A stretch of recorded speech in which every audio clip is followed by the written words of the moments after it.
City inspection versus private home inspection. Do you need both? What is the difference between the two? Hi, my name is Deborah Garza, the real estate lady. When it comes to a city inspection, it is different than a private home inspection. There are some cities in the state of Michigan that require you to have the home inspected, repaired, and re-inspected before it can be occupied by new owners. So that's called a certificate of occupancy or reoccupancy. They go by different names depending on the city that is doing the work.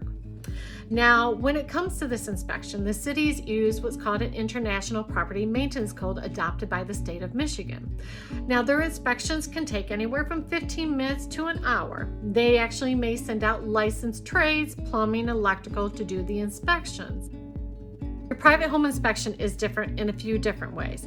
You're going to spend 2 to 4 hours on that inspection versus the time a city does.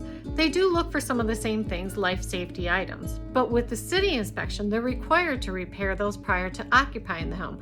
A private home inspector is so that you can make an informed decision as a buyer and either move forward or renegotiate with the seller on any repairs that you feel needs to be done. Now, with a private home inspector, they'll also climb on your roof, go into crawl spaces, take off the electrical panel, make sure that things are wired the way that they should be. So there's a little bit more detail when it comes to the private home inspection that the city does not do.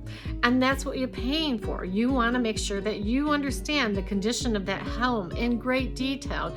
That way you make a good informed decision. So should you have both? Yes.